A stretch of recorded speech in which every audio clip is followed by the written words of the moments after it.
ታላላቆቹን የአውሮፓ ክለቦች የተመለከተ ዕለታዊና ወቅታዊ ጥንቅሮችን ከምታደምጡበት የዩቲዩብ ቻናላችን የመረጃ ሰዓታችን ላይ ተገኛችሁ። በርካታ ስፖርታዊ ጥንቅሮችን በአውሮፓ ዙሪያ መርጠን ይዘናል። ትልቆቹን ክለቦች ብቻ ትኩረት እናደርጋለን። የአውሮፓ ምሽቶች ላይም የተወሰኑ መረጃዎችን ለእናንተ ውድ አድማጮቻችን ይዘናል። አነጋጋሪ ያልናቸውን ጨምሮ ማለት ነው። በነገራችን ላይ ከሳምንቱ ጨዋታ ጋር በተያያዘ በስፋት የቡድን ዜና ልናነሳ ወደናል። ጨዋታዎች ላይ የማይገኙና የሚገኙ ቅጣት የተጣለባቸው ከጉዳት የተመለሱ ተጫዋቾች በየክለቦቹ አፕዴት እየሆኑ ይገኛሉ። እነኝህን መረጃዎች በስፋት እናነሳቸዋለን። ትልቁ ከምንጠብቀው የአውሮፓ ምሽት የፓሪሰን ዠርሜን እና የባርሴሎና ጨዋታ ነው። ከዚህ ጋር በተያያዘ በሁለቱም በኩል መረጃዎች፣ አዳዲስ መረጃዎች አፕዴት ሆነዋል። ስለዚህ እንነግራችኋለን። ውድ ቤተሰቦቻችን እስከ ፕሮግራማችን ፍጻሜ ከኛ ጋር እንድትቆዩ ጋብዘናል። ከዛ ውጪ በሪያል ማድሪድ በኩል ከአንድ ግዙፍ ተቋም ጋር ሰጣ ገባ ውስጥ ገብቷል። ተጫዋቹ 2 ቅጣት ተጥሎበታል። 6420 ኪሎ ሜትር የተጓዘውን ሪያል ማድሪድን የተለየ ጥንቅር እናነሳለን። በአውሮፓ የመረጃ ሰዓታችን ግን ውድ ቤተሰቦቻችን 2034 ለሄደን በእግር ኳስ ዓለም ታይቶ የማይታወቅ አንድ ፕሮጀክት እንነግራችኋለን። ከዛ በፕሪሚየር ሊግ የመረጃ ሰዓታችን ትልልቆቹን ክለቦች የተመለከተም ዕለታዊና ወቅታዊ ጥንቅሮች እናነሳለን። በሲቲ በኩል ሰፋ ያለ የቡድን ዜና ይዘናል። ለሲቲ ደጋፊዎች ሃላንድ ከጉዳት የተመለሰ ምርጡን ተጫዋቻቸውንና የሳምንቱ ምርጥ ተጫዋች ዝርዝር ላይ አንድ የሲቲን ተጫዋች አስገራሚ ቁጥር እንነግራችኋለን። ለሲቲ ደጋፊዎችም ቆዩ። በቼልሲ የመረጃ ሰዓታችን በቼልሲ ታሪክ ምርጡ ማን ነው የሚል ጥያቄ ማንሳት ይኖርብናል። ምክንያቱም ሞሪኒዮ እኔ ነኝ እያሉ ነው። እሳቸው ካነሷቸው በጣም ለየት ያሉ መረጃዎች ውስጥ የተወሰኑትን ብቻ መርጠን እናነሳለን። የቼልሲን 100ኛ ምሽት እናነሳለን። ከምን ጋር በተያያዘ የሚለውን እስከ ፕሮግራማችን ፍጻሜ ከኛ ጋር ከቆያችሁ የምትከታተሉት ይሆናል። በሊቨርፑል የመረጃ ሰዓታችን የቀድሞ አሰልጣኝ ገርገን ክሎፕን ጨምሮ የሊቨርፑል ደጋፊዎች ቁጭ ብለው ያደሩበትን አጋጣሚ እንነግራችኋለን። ኮናቴ ኮንትራቱን አይፈርምም። የምሽቱ ጨዋታ ብዙ ተጠባቂ ነገሮች አሉት። ግን የሊቨርፑል ተጫዋቾች ምን ሲሆኑ ነው ቁጭ ብለው ያደሩት የሚለውን ለየት ያለ መረጃ በሊቨርፑል በኩል እናነሳለን። የቡድን ዜና ዛሬም በሊቨርፑል በኩል እንደተጠበቀ ነው። የአርሰናል የመረጃ ሰዓታችን ላይ አዲስ ኮንትራቱን ያራዘመውን ሳሊባን በጣም ለየት ያሉ መረጃዎችን መራርጠን ይዘን መተናል። በአርሰናል ቤት በነገራችን ላይ 250,000 ፓውንድ ክፍያ አካባቢ ይከፈለዋል። በአርሰናል ቤት አሁን ላይ ግን ተጫዋቹ በአርሰናል ቁጥር 1 ሆኗል። በደሞዝ አይደለም። በጣም ለየት ያለ መረጃ እንነግራችኋለን። ማይክል አርቴታ ምን አሉ፣ አርሰናል ቤት ምን እየተባለ ነው የሚለው እንነግራችኋለን። የማይክል አርቴታ የማይነኩ 5 ተጫዋቾችንም እንነግራችኋለን። በዩናይትድ የመረጃ ሰዓታችን ላይ አንድ ተጫዋቻቸውን በቋሚነት ለመግዛት ፍላጎት እንዳለው ክለቡ ተጠይቆ ምላሽ ሰጥቶበታል። የዩናይትድ ቀጣይ ተጋጣሚ አንድ አስገራሚ ክብረ ወሰን አለው። ምናልባትም የሩበን አሞሪም በፕሪሚየር ሊግ 10ኛ የተገኙበት መንገድ በነጥብ አይደለም በሆነ ቁጥር ነው እንነግራቸዋለን። መንገድና የእሳቸው ሳይ በጣም የተለያዩ ናቸው። የሚል ስፖርትን ዘገባ ስናነሳ እንቅልፍ ያጣውንም ሰው በዩናይትድ እንነግራቸዋለን። ለምን እንቅልፍ አጣ? ከመጀመሩ ነው ሰው እንቅልፍ እየተኛ ያለው ነው። ከውስጥ የቤተሰብ የወጣ መረጃ ነው እንነግራችኋለን። እስከ ፕሮግራማችን ፍጻሜ ቆዩ። የአውሮፓ ምሽቶች ጨዋታ ዙሪያ ሀሳብ አስተያየታችሁን አሊያም በፕሮግራማችን ይዘት ላይ ልታጋሩን ትችላላችሁ። ለሰጣችሁን ሀሳብ አስተያየት ግን ሁላችሁንም እጅግ አድርገን እያመሰገን በመረጃችን ላይ ሀሳብ አስተያየታችሁን እንደ ሁልጊዜው እያጋራችሁን ከኛ ጋር ቆዩ ብለናል። የአውሮፓ ምሽቶች ተመልሰዋል። ከተጠባቂ ጨዋታዎች ውስጥ አንደኛው የፈረንሳዩ ቱጃር ክለብ ፓሪሰን ዠርሜን ከባርሴሎና ጋር የሚያደርጉት የአውሮፓ ሻምፒዮንስ ሊግ ጨዋታ እንደሆነ ይታወቃል። የቡድን ስብስብ ይፋ ሲያደርጉ በፓሪሰን ዠርሜን በኩል ኦስማን ዴምቤሌ፣ ዲዛየር ዱዊ፣ ክቫራትስኬሊያ፣ ማርኪኒዮስ እንደማይሳተፉ 100% ተረጋግጧል። በሌላ በኩል ቪታኒያ፣ ማርኮ ሪዩስ እና ጆዋ ኔቬዝ በቡድን ስብስብ ውስጥ ተካተዋል። ባርሴሎናን የሚገጥመው ሙሉ የፓሪሰን ዠርሜን ስብስብ ይፋ ሲደረግ እንግዲህ የባሊዮን ዶር አሸናፊውን ጨምሮ በቡድን ውስጥ በጣም ቁልፍ የሚባሉ ተጫዋቾች እንደማይገኙ ተረጋግጧል። ምናልባት ይህ ለባርሴሎና ጥሩ አጋጣሚ፣ ለፓሪሰን ዠርሜን ደግሞ መጥፎ አጋጣሚ ሊሆን ይችላል። ከባርሴሎና ጋር በተያያዘ እዚህ የቡድን ዜና ለማድረስ ያክል የባርሴሎና ዳይሬክተር ዴኮ ፍራንክ ዲዮንግ ወደ ልምምድ ለመመለስ መቃረቡን ገልጿል። ከኔዘርላንድ ብሔራዊ ቡድን ጋር በኢንተርናሽናል ብሬክ ነው በጉዳት አጥቶት የነበረው። አንደኛው ኢንተርናሽናል ብሬክ ሰለባ ከነበሩ ክለቦች ውስጥ ላብነት ያክል ባርሴሎና በፍራንኪ ዲዮንግ ይጠቀሳል። ለማንኛውም ተጫዋቹ አሁን ወደ ልምምድ ሊመለስ ተቃርቧል ብሏል። ግን መች ለጨዋታ ይደርሳል በሚለው ጉዳይ ላይ ተጨማሪ መረጃ አልሰጡም። ከዴኮ ጋር በተያዘ በማለዳው መረጃችን ሊያስፈርሟቸው ከነበሩት ከነ ኒኮ ዊሊያምስ የሱ ግፊት እንጂ እኛ ብዙም አልሄድንም ካሉበት የራሽፈርድን የቋሚ ኮንትራት በተመለከተና የዲያዝን ዝውውር በተመለከተ ያሉትን በማለዳው መረጃችን በስፋት ማድረሳችን ይታወቃል። ማርኮ ቫን ባስተን እንደሚታወቀው በእግር ኳስ ዓለም ውስጥ ከምናስታውሳቸው በጣም አስደናቂ ተጫዋቾች ውስጥ አንዱ ነው። ከባሎንዶር ጋር በተያያዘ ሀሳቡን አጋርቷል። ኦስማን ዴምቤሌ ባሎንዶር አሸናፊ ሆኗል። ነገር ግን የዓለማችን ምርጡ ተጫዋች ላሚን ያማል ነው ብሏል። ምናልባት ይህ የግል መልከታ ስለሆነ ለእናንተ ወደ አድማጮቻችን ትተነዋል። ግን የባሎንዶር ሽልማት በዴምቤሌና በላሚን ያማል መካከል በጣም ሰፊ የሚባል የድምፅ ልዩነት እንደነበረ ይታወቃል። ሮማሪዮ ደግሞ ሌላኛው ብራዚል ላይ በጣም አነጋጋሪ ሀሳብ ነው የሰጠው። ለሪያል ማድሪድ እና ለአርጀንቲና መጫወት ቢኖርብኝ አርጀንቲናን እመርጣለሁ ብሏል ብራዚላዊ። ምክንያቱም እኔ ቀንደኛ የባርሴሎና ደጋፊ ስለሆንኩኝ ሀገሬን ብክድ ይቀለኛል ብሏል። ባርሴሎናን ከምክድ የዛሬ በጣም አነጋጋሪ ሀሳብ ነበረ። በጋዜጣ ላይ ከተመለከትነው ያጋራናችሁ። ሪያል ማድሪድ ቤት ምንድነው የተፈጠረውን የሚለውን እንነገራችሁ። የመጀመሪያው ነገር ቅጣት ነው። ውድ ቤተሰቦቻችን ዳኒ ካርቫሃል በሪያል ማድሪድ በኩል ተቀጥቷል። የሪያል ማድሪድ የቀይ መስመር ተመላላሽ ተጫዋች ዳኒ ካርቫሃል በማርሴይ ጨዋታ ቀይ ማየቱ ይታወቃል። በርካቶች ከእድሜ ጠገቡ ከባለ ልምዱ ዳኒ ካርቫሃል የማይጠበቅ ቀይ ካርድ ብለው በተቹበት ማለት ነው። ተጫዋቹ ከማርሴይ ግብ ጠባቂ ጋር በነበረው አለመግባባት ምክንያት በቀይ ወጥቶ ነበረ። አሁን ላይ ዳኒ ካርቫሃል የሁለት ጨዋታ ቅጣት እንደተጣለበት የአውሮፓ እግር ኳስ ማህበር ይፋ አድርጓል። በእርግጥ ተጫዋቹ ጉዳት ላይ ነው። ስለዚህ ጨዋታ ደረጃ ያው ጉዳት ላይም ቢሆን በቅጣት ይመዘገበለታል። ሁለት ጨዋታ እንዲቀጣ ተወስኗል። የስፔን ላሊጋው ክለብ ቫሌንሻ ከቪኒሺየስ ጁኒየር ዘጋቢ ፊልም ጋር በተያያዘ ኔትፍሊክስን መክሰሱ ተረጋግጧል። ቫሌንሻ ግዙፉን ሚዲያ ተቋም ኔትፍሊክስ የከሰሰው የቪኒሺየስ ጁኒየር ዘጋቢ ፊልም ላይ ሐሰተኛ መረጃ ተላልፈዋል በሚል ነው። የክለቡ ደጋፊዎች ከሪያል ማድሪድ ጋር በነበረ ጨዋታ ቪኒሺየስን ሲሰድቡ ጦጣ የሚል ቃል ሳይጠቀሙ በዘጋቢ ፊልሙ ላይ ግን ያ ተካቷል ይላል። ክለቡ ክብሬ ተነክቷል በሚል ካሳ እንዲከፈለውና ሐሰተኛ መረጃ የተላለፈበት ክፍል እንዲታረም በይፋ ጠይቋል። ኔትፍሊክስ በቅርቡ የቪኒሺየስ ጁኒየር የህይወት ውጣ ውረድና የእግር ኳስ ህይወትን የሚዳስስ ዘጋቢ ፊልም ለእይታ አብቅቶ ነበረ። እናም ስድቡን አካቶት ነበረ ኔትፍሊክስ። የቫሌንሻ ክለብ ግን በፍጹም ደጋፊዎች ይህን ስድብ አልሰደቡትም። ስለዚህ በሐሰት ስሜ ለጠፋበት ካሳ ፊልሙም ማስተካከያ ይደረግበት የሚል ቅሬታን አቅርበዋል። ከኬሊያን መባፔ ጋር በተያያዘ ረፍት ይሰጠዋል ብለዋል ዣቪ ኤርናንዴዝ። ተጫዋቹ የቡድኑ ቁልፍ ተጫዋች ሆኗል። ሰሞኑን የውዝግብ አካል ነበረ። በነገራችን ላይ ከአትሌቲኮ ማድሪድ ጋር በነበረው ጨዋታ ኮኬና ቪኒሺየስ ጁኒየር የሚሰዳደቡት በኬሊያን መባፔ ነው ስም እየጠሩ ማለት ነው። በጣም አስገራሚ ነበር። ለማንኛውም በማለዳው መረጃችን አንስተውናል ይህን መረጃ ግን ረፍት ይሰጠዋል ተብሏል። ከሪያል ማድሪድ ጋር በተያያዘ ከካዛኪስታኑ ክለብ ካይራቲ አልማቲ ጋር ነው ጨዋታ የሚያደርገው። በነገራችን ላይ በሳንቲያጎ ቤርናቢው እና በካይራቲ ሴንትራል ስቴዲየም መካከል ያለው የስፋት ርቀት በሁለቱ መካከል 6420 ኪሎ ሜትር። ሪያል ማድሪድ 10 ሰዓት ከ50 ነው በረራ ያደረጉት። ከሰሞኑ በመረጃችን አንስተ ነው ነበረ። ኢንተር ሚላን 1908 ነው በነገራችን ላይ የተመሰረተው። ኢንተር ሚላን የሚባል ቡድን ሲጀመርም አልነበረም። የነበረው 1899 ኤስ ሚላን የሚባል ቡድን ተቋቋመ። ኢንተር ሚላን የሚባለው ቡድን ግን ለመቋቋም የተገደደበት ምክንያት በ1908 ላይ የውጭ ሀገር ዜግነት ያላቸውን ተጫዋቾች አምጥቶ በማጫወት ጉዳይ ላይ ኤስ ሚላኖች ፍላጎት አልነበራቸውም። ኤስ ሚላን ውስጥ ግን ሆነው በአመራር ደረጃ የውጭ ተጫዋች መምጣት አለባቸው ያሉት አካላት ተገንጥለው ነው ኢንተር ሚላንን ያቋቋሙት። በኢንተር ሚላን በኩል ስሙንም ያኔ ኢንተርናዚዮናሌ ነበር ያሉት። ይሄም ሁሉንም ዜግነት ያላቸውን ተጫዋቾች እንኳን ደህና መጣችሁ ብሎ የሚቀበል ቡድን ለማድረግ እንዳጠቃላይ ፉትቦል ክለብ ኢንተርናዚዮናሌ ሚላኖ ብለው በጥቁርና በሰማያዊ መደብ ያለው አርማ መስርተው አቋቋሙት። አሁን በጣሊያን ግዙፍ ክለብ ነው። በምሬት የተቋቋመ ቡድን ግዙፍ ክለብ ነው።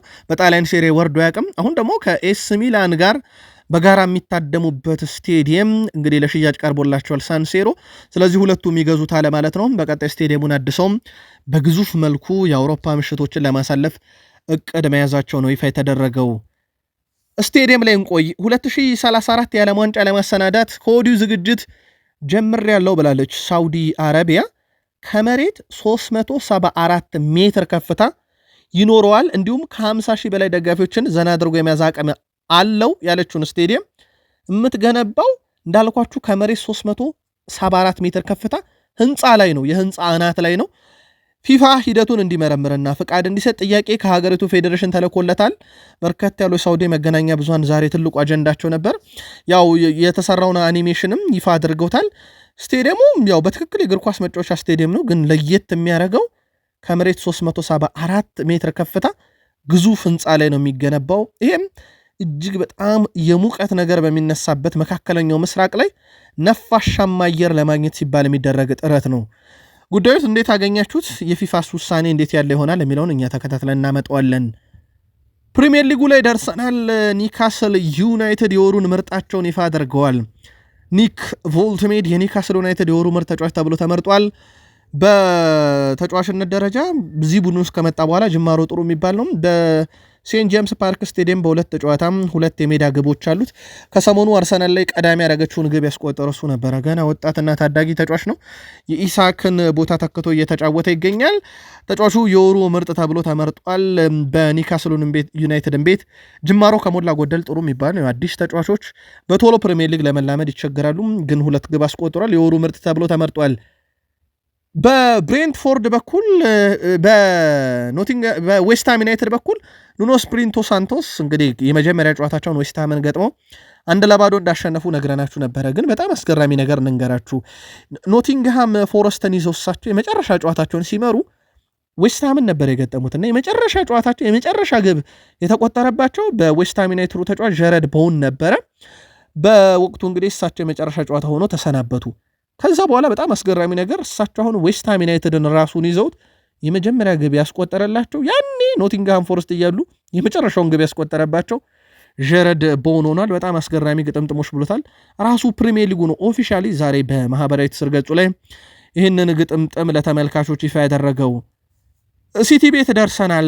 ቴሪ ዳንኤል ሆነሪ የቀድሞ የአርሰናል ተጫዋችና ሌጀንድ የአሁን የሲቢሲ ስፖርት ተንታኝ ነው።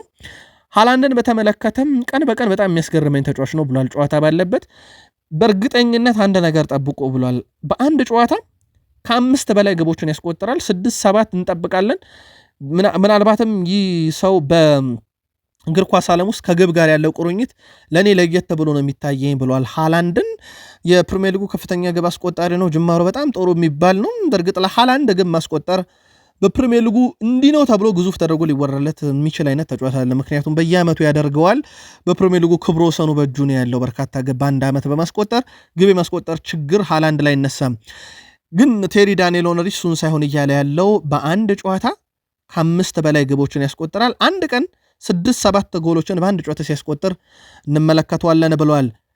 ከሲቲ ጋር በተያዘ አስደሳችሁ ዜና የጉዳት ሰለባ ሆኖ ለረጅም ጊዜ ከቡድኑ ተገልሎ የነበረው ሪያን ቸርኪ ትላንት ልምምድ ሰርቷል።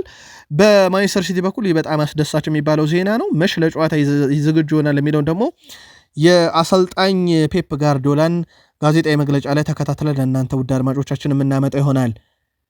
ጄሬሚ ዶኩን እናንሳ። በማለዳው መረጃችን በእርግጥ ጥቂት ነገር ብለናችሁ በርካታ የሲቲ ደጋፊዎች እውነት ነው የሃላንድ ጥላ እንጂ ዶኩ በራሱ በጣም ትልቅ ተጫዋች ነው ሲቲ ቤት የሚል መልካታን የሲቲ ደጋፊዎች ሲያጋሩ ነበር። ጄሬሚ ዶኩ በነገራችን ላይ በ6ኛ ሳምንት የእንግሊዝ ፕሪሚየር ሊግ ጨዋታ ብዙ የመሬት ላይ ግንኙነቶችን በማሸነፍ ቁጥር 1 ተጫዋች ሆኗል። ጄሬሚ ዶኩ ጠዋት የድሪብል ስኬቱን ተቃራኒ ቦክስ ውስጥ በርካታ ኳስ መንካት፣ 3ኛ የሜዳ ክፍል ላይ በርካታ ኳስ መንካት ቁጥሮችን ነግረናችሁ ነበር።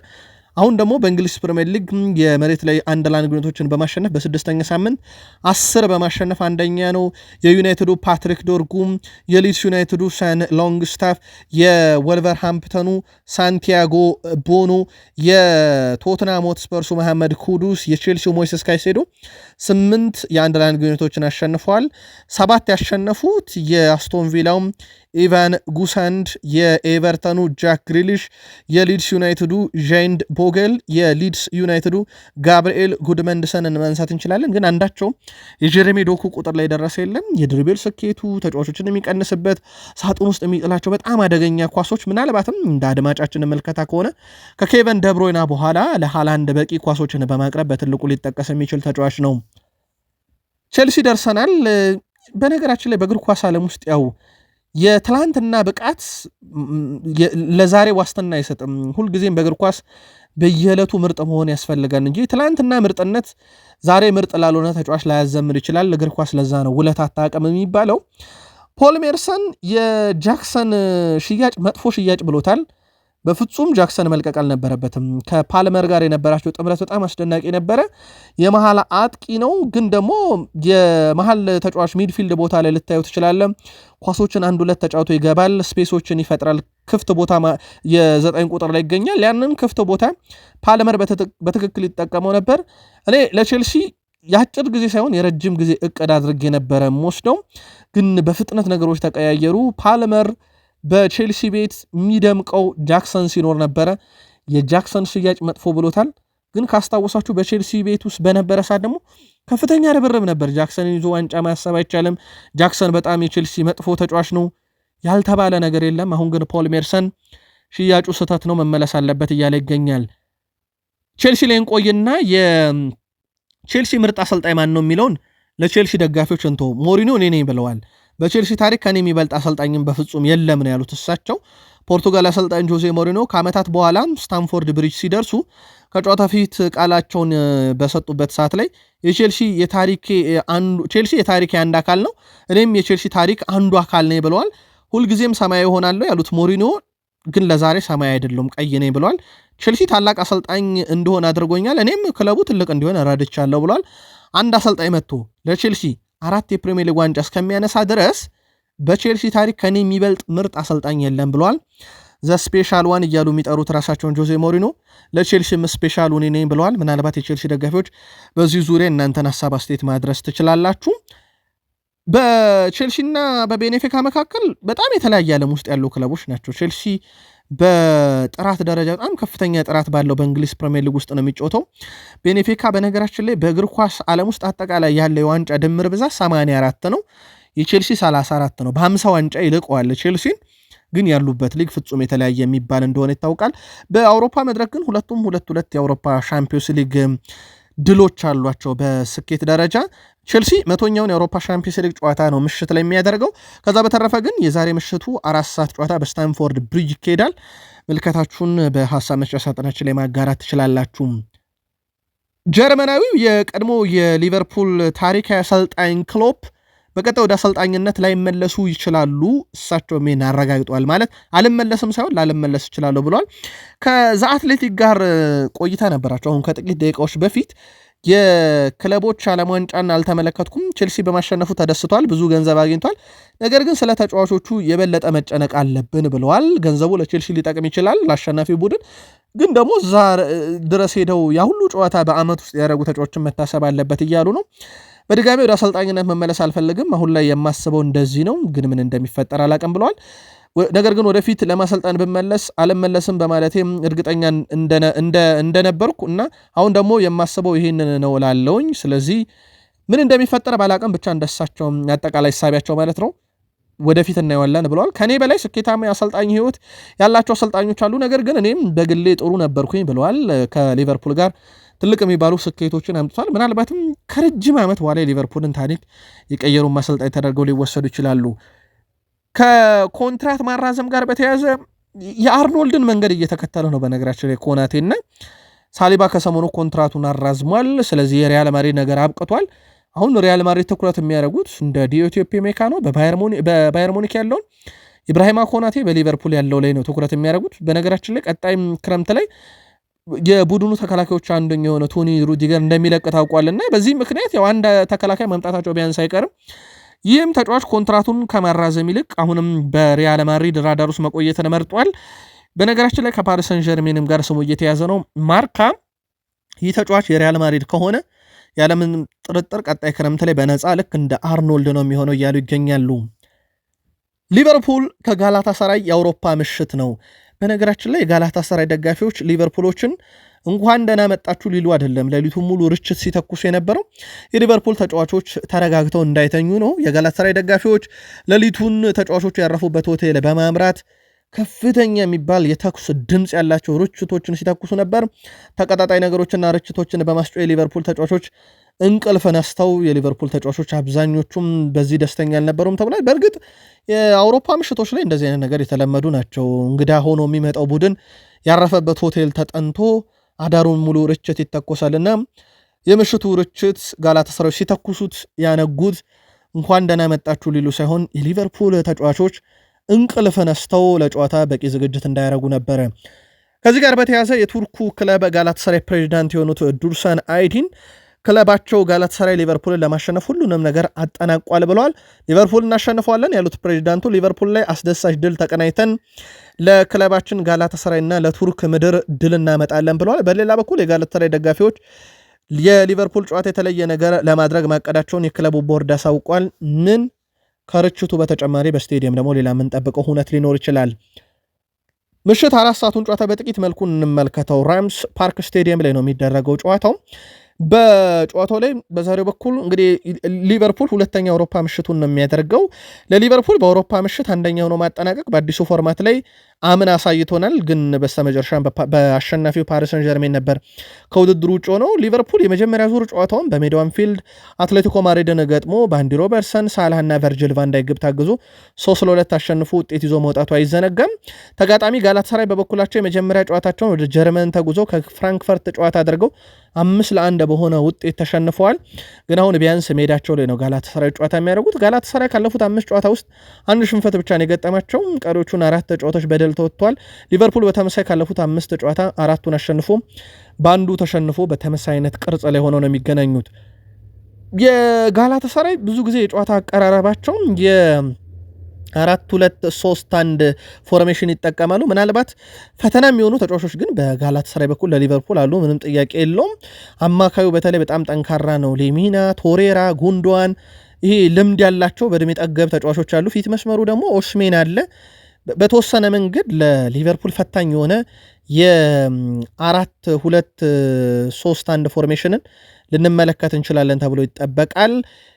እንደ አጠቃላይ በሊቨርፑል በኩል የ4-3-3 ፎርሜሽን ሞር ይተገበራል ተብሎ ነው ዛሬ የሚጠበቀው። በሊቨርፑል በኩል ምናልባትም ከጉዳት ጋር በተያያዘ ሜዳ ላይ ሊገኙ ይችላሉ ተብሎ የሚታሰበው በሊቨርፑል በኩል ፍሪምፖንግ፣ ኮናቴ፣ ቫንዳይክ፣ ሮበርትሰን ተከላካይ፣ ግራቨንበርክ እና ሴቦዝ ላይ ከነሱ ፊት ሳላ፣ ጋክፖ፣ ቨርዝ አጥቂ ላይ ኤኬቴኬን ልንመለከተው እንችላለን። ሊቨርፑል ደግሞ በ4-3-3 ፎርሜሽን ጨዋታው ላይ ይጠበቃል። በጨዋታው ላይ በሊቨርፑል በኩል ጆቫኒ ሊዮንና ፍሬዴሪኮ ኬዛ የሉም። ያው ምክንያቱም በማለዳው መረጃችን በስፋት አንስተናል፣ ምልከታችሁን ማድረስ ትችላላችሁ። መድፈኞቹ የፈረንሳዩን ተጫዋች ዊሊያም ሳሊባን ኮንትራት ማራዘማቸውን በማህበራዊ ትስስር ገጻቸው ላይ ይፋ ካደረጉ በኋላ ምን ተባለ፣ ምን አዲስ ነገር አለ የሚለውን እንንገራችሁ። ከፊርማው በኋላ ስቴቱን የሰጠው ዊሊያም ሳሊባ ገና 24 ዓመቴ ነው፣ ምርጡ አቋሜ ላይ አልደረስኩም፣ ብዙ መሻሻል ያለብኝም ነገሮች አሉ ብሏል።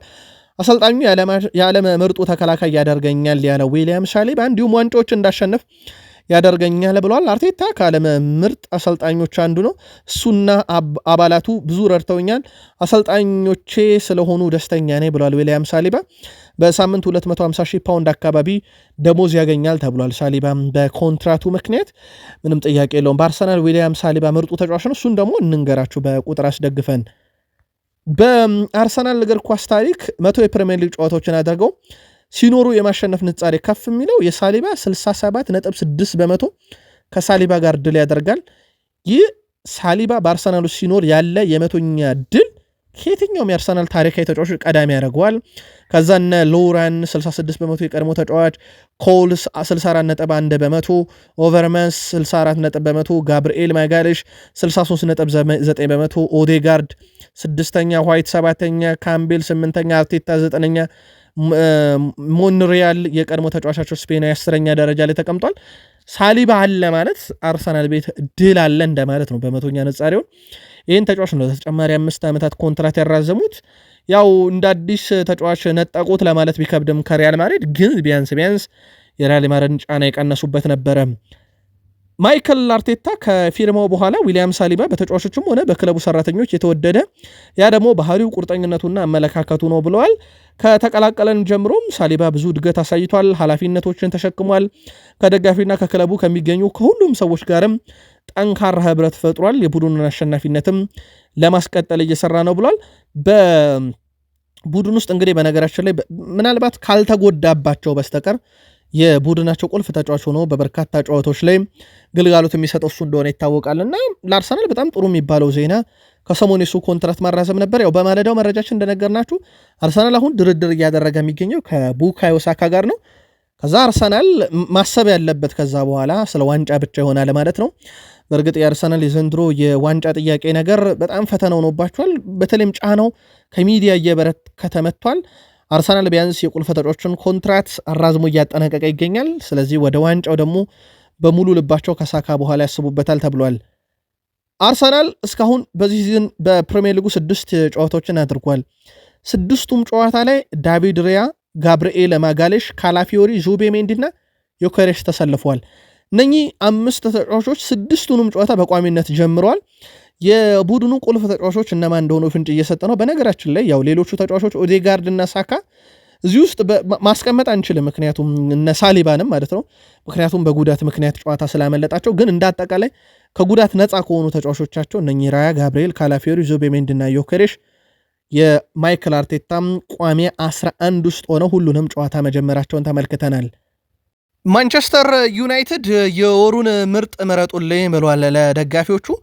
በአሰልጣኝ ሩበን አሞሪም ማንቸስተር ዩናይትድ እየተመራ በመስከረም ወር እንግዲህ ከረጋቸው ጨዋታዎች በኋላ የወሩን 3 ምርጥ እጩዎች ይፋ አድርጓል። ፓትሪክ ዶርጉ፣ ብሩኖ ፈርናንዴዝ እና ቤንያሚን ሼሽኮ የመስከረም ወር የማንቸስተር ዩናይትድ የወሩ ምርጥ ተጫዋች እጩ ሆነው መቅረባቸውን ተመልክተናል። ምናልባት የዩናይትድ ደጋፊዎች ግን በወር ውስጥ ምናልባት በትልቁ የሚጠቀሰው የቼልሲ ድል አለ። ከዛ ጋር በተያያዘ በማንቸስተር ዩናይትድ በወር ውስጥ ግን ምርጥ ብቃቱን ያሳየ ለቡድኑ ምርጥ የነበረ በሀሳብ መስጫ ሳጥናችን ላይ ማድረስ ትችላላችሁ። ብሩኖ ሞር በበርካቶች ዘንድ አሁንም ቅድመ ግምት የተሰጠ ነው። ፓትሪክ ዶርጉ ሌላኛው በጣም ምርጥ ብቃቱን ያሳየ ተጫዋች ነው። በብቃት ደረጃ ኢንዲቪዥዋሊ ከተመለከትናቸው ቤንያሚን ሼሽኮ በማንቸስተር ዩናይትድ መለያ በወሩ የመጀመሪያ ግቡን አስቆጥሯል፣ ግን ቡድኑን ከሽንፈት እንዳልታደገበት ይታወቃል። ለማንኛውም የማንቸስተር ዩናይትድ ደጋፊዎች በሀሳብ መስጫ ሳጥናችን ላይ የእናንተን የወሩን ምርጥ እዚሁ ልታደርሱን ትችላላችሁ። ራሽፈርድ በባርሴሎና ቤት አቋሙ በጣም ድንቅ የሚባል ነው። በነገራችን ላይ የባርሴሎና ዳይሬክተር ዴኮ ራሽፎርድ ከማንቸስተር ዩናይትድ ስላስፈረሙበት ስምምነት አንዳንድ ሀሳቦችን ዛሬ ለሚዲያ ይፋ ሲያደርጉ ነበረ። ከማንቸስተር ዩናይትድ ራሽፈርድን ስናስፈርም ቀላል በሆነ የመግዛት አማራጭ ባለ የውሰት ውል ያስፈረም ነው ያሉት ዴኮ ከፍተኛ ክፍያ አልፈጸምንም ብለዋል። በቋሚ ውል ባናስፈርመው በጭራሽ እንደማይቀጡን የካሳ ክፍያ እንደማይከፍሉ የገለጹት ዴኮ ራሽፈርድ ጥሩ እየሰራ ነው፣ በእርሱም በጣም ደስተኛ ነን ብለዋል። ዴኮ አክሎም የመጨረሻ ውሳኔያቸውን ለማሳወቅ ጊዜው ገና መሆኑን ገልጸው ወደ መጨረሻው አካባቢ ስንደርስ እንወስናለን ብለዋል። ሁለት ነገር አለ። አንደኛው ውል አላቸው፣ ገንዘቡ ይታወቃል የሚያስፈርሙበት። ሌላው ግን በባርሴሎና በኩል የፋይናንስ ሁኔታ በጣም ይወስነዋል። በራሽፈርድ በጣም ደስተኛ ከሆኑ ራሽፈርድን ለማስፈረም በወቅቱ የሚኖራቸው የፋይናንስ አቅም ይወስነዋል። ስለዚህ ምናልባትም ባርሴሎና በዓመቱ መጨረሻ የአውሮፓ መድረኮች ላይ የሚያሳካው ስኬት ከስቴዲየም የሚያገኘው ገቢ ወጪና ገቢው ተቀናንሶለት የራሽፈርድን ኮንትራት ቋሚ ማድረግ የሚችሉበት አጋጣሚ አሊያም ተጫዋቾችን ሸጠው አሊያም ደግሞ ራሽፈርድ በራሱ ለቋሚነት የሚያበቃ ነገሩ እስከዛ ድረስ ይቀጥላለው የሚለውን አይተው ያስፈርሙታል ተብሏል። ማርከስ ራሽፎርድ ወደ ዩናይትድ የመመለስ ምንም አይነት ፍላጎት የለውም ተብሏል። ምናልባት በሩበን አሞሪም ስር ነው ድጋሚ መመለስ የማይፈልገው ወይስ እንዳጠቃላይ በዩናይትድ የሚለው ግን ግልጽ ሐሳብ አይደለም። የሩበን አሞሪም ቆይታ ሊወስን ይችላል ብሏል ሜል ስፖርት። የሰንደርላንድ ጨዋታ በጣም ወሳኝ ነው እያሉ ይገኛሉ። በእርግጥ አስታውሳችሁ ከነበረ ከቼልሲ ጨዋታ በፊት ይህ ነገር ሲነሳ ነበረ። የሩበን አሞሪም ቆይታ የሚወስኑ 3 ጨዋታዎች ተብሎ ቼልሲ፣ ብሬንትፎርድ እና ሰንደርላንድ ተቀምጦ ነበር። ያው እንደተባለ የሰንደርላንድ ጨዋታ ደርሷል። ግን በጣም አስገራሚ ነገር እንንገራችሁ። በ6ኛ ሳምንት የእንግሊዝ ፕሪሚየር ሊግ ሰንደርላንድ ከሜዳ ውጪ ነው ወጥቶ የተጫወተው። ኖቲንግሃም ፎረስትን የገጠመው።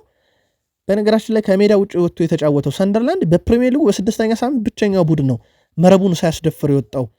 ዩናይትድ ደግሞ ብዙ የግብ ዕድል ይፈጥራል እንጂ ብዙ አያስቆጥርም። ሰንደርላንድ ደግሞ እንደዚህ አይነት ቁጥር ይዞ ነው ወደ 7ኛ ሳምንት የተሸጋገረው። በዚህ ሳምንት ቅዳሜ ኦልድ ትራፎርድ ላይ ነው ጨዋታው የሚደረገው 11 ሰዓት ሲል በኢትዮጵያን አቆጣጠር። ምናልባትም ለሩበን አሞሪም ለዩናይትድም ፈተና የሆነ ጨዋታ ይሆናል ተብሎ ይታሰባል። ቀላል ተጋጣሚ ግን አይደለም በፍጹም። ሰንደርላንድ አዳጊ ቡድን ቢሆንም ግን በ6ኛ ሳምንት የነበረው ቁጥር በጣም አስገራሚ ነው። ሲቲ 5 ግቦችን በርንሌይ ላይ በኢታድ ቢያስቆጥርም ግን ግብ ተቆጥሮበታል። ቼልሲ ያው ይታወቃል ተሸንፏል፣ ሊቨርፑል ተሸንፏል። ከዛ ውጪ አርሰናልን ብናነሳ በጣም ተፈትኖ መጨረሻ ላይ ባለቀ ደቂቃ ግብ ሲያስቆጥር ግብ ተቆጥሮበታል። ሰንደርላንድ ግን ብቸኛው ቡድን ነው። ምናልባት ሩበን አሞሪ በፍልስፍና ደረጃ ፕረስ የሚያደርግ ቡድን ነው። እሳቸው ገና ሶስተኛው የተቃራኒ የሜዳ ክፍል ላይ ፕረስ የሚያደርግ ቡድን ነው እንግዲህ ገነባለው የሚሉት። ዩናይትድ ፕረስ በማድረግ 10ኛ ደረጃ ላይ ተቀምጧል። ይሄ የሚያሳየው የማንቸስተር ዩናይትድ ፕሬሲንግ 10ኛ ደረጃ ላይ ተቀምጧል ማለት 9 በፕሬሲንግ የተሻሉ ቡድኖች አሉ ማለት ነው። ስለዚህ እሳቸው የጨዋታ የ3-4-3 ፎርሜሽን በራሱ ምኑን ዩናይትድን ጠቀመ የሚለው ነገር ቁጥራዊ መረጃዎች ደግሞ ያንን አያሳዩ። ምናልባት ሩበን አሞሪም ዘንድሮ ቡድኑ ተሻሽሏል ከበሳቸው ስር ከተባለ በርካታ የግብ ዕድል የሚፈጥር በርካታ ግብ ሊሆኑ የሚችሉ ሙከራዎችን የቀረበ ግን ግብ ያላስቆጠረ በርካታ ነጥብ ሊያገኝባቸው የሚችሉ ጨዋታዎች የነበሩ ግን ያላሳካ ቡድን ሆኖ የተመለከትነውና ፕሬሲንጉ በፕሪሚየር ሊግ 10ኛ ደረጃ ላይ መቀመጡ ግን ሩበን አሞሪምና ፍልስፍናቸው በራሱ በፍጹም እንዳልተገናኙ ማሳያ ነው። ምናልባት ብዙ ቅሬታ የሚነሳው ሩበን አሞሪም ላይ ነው። ተጫዋቾቹ ላይ ቅሬታ ሳይኖር ቀርቶ አይደለም። ሩኒ በፍጹም ይህን መሪያ ለብሶ መጫወት የማይገባቸው ተጫዋቾች አሉ ብለዋል። ግን ጥያቄው ሩበን አሞሪም የቡድኑ መሪ ናቸውና መለያውን መልበስ የማይገባቸው በጣም ደካማ ተጫዋቾች ካሉ ቢያንስ እነኛን ተጫዋቾች የዝውውር መስኮቱ ቀጣይ መጥቶ እስኪያጠናክሩት ለምን እንዳመቻቸው ተጫዋቾች ወይም እንዳላቸው አቅም አድርገው አይጠቀሙ የሚለው ግን ሌላኛው ትልቁ ቅሬታ ነው። ወደ እንግሊዝ ከመጣን ጀምሮ ብዙውን ጊዜ እንቅልፍ አይወስደውም። እስካሁን ያሳለፈው ነገር ቀላል አይደለም ብላለች። የሩበን አሞሪም ባለቤት ማሪያ ናት። እኛ ቤተሰቦቹ እሱ ላይ በሚደርስበት ትችት ደጋፊውን ታዘበናል። ይህ ሁሉ እንቅልፍ ማጣት ጭንቀት ግን ለምን ብዬ ለጠየቅኩት ጥያቄ ለዚህ ነው ይሄን አውቄ ደፍሬ የገባሁት እና ፊርሜን ያኖርኩት ሲል መልሶልኛል። እሱ አሁንም ለቃሉ ታማኝ ነው። ዩናይትድን ከፍ ለማድረግ ያለውን ሁሉ እየሰጠ ይገኛል። ግን እየደረሰበት ያለው ነገር ተቃውሞ እጅግ በጣም ከፍ ያለ ነው። ከሰሞኑ በተለይ እንቅልፍ እየወሰደው አይደለም ብላለች ሩበን አሞሪም። የዩናይትድ ደጋፊዎችን በተመሳይ ሁኔታ ውስጥ ይገኛሉ ተብሎ ይታሰባል። በክለባቸው የተበሳጩ ምናልባት በሩበን አሞሪም በኩል በዛሬው ዕለት ታይለር ማላሻ ወደ ዋናው ቡድን ተመልሶ ልምምድ እንዲያደርግ አድርገውታል። የተወሰነ ቅያሬን በቀጣይ ሳምንት ጨዋታ ላይ ሊያሳዩን ይችላሉ ተብሎ ሲታሰብ ግን እንዳልኳችሁ ተጋጣሚያቸው ሰንደርላንድ በ6ኛ ሳምንት መረቡን ሳያስደፍር የወጣ ብቸኛው ክለብ ነበር። የአውሮፓ ምሽት ጨዋታዎች ዘና ፈታ በሉ ብለን የሆኑን እናብቃ።